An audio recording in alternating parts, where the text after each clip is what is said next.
میخوای کنکور ارشد روانشناسی بدی؟ برای وارد شدن به مسیر ارشد روانشناسی مهمه که 3 قدم اول رو دقیق و درست و اصولی برداریم. یه نکته خیلی مهم وجود داره، اونم این که لیسانستون مرتبطه یا غیر مرتبط.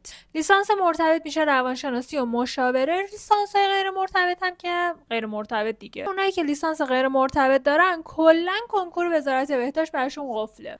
قدم اول اینه که وقت بذاری و خیلی دقیق گرایش‌ها رو مطالعه کنی و نسبت به علاقه‌مندیت گرایشت رو انتخاب کنی. وقتی ندونی مقصد کجاست، چجوری میتونی بهترین مسیر رو انتخاب کنی. قدم دوم منابع کنکوره. باید دقیق بدونی چی میخوای بخونی. وزارت بهداشت مثل یه استاد همچین باشعور برمیگرده میگه اینا منابع من هستن، من از همینا کنکور میگیرم، بخون پاشو بیا سر جلسه.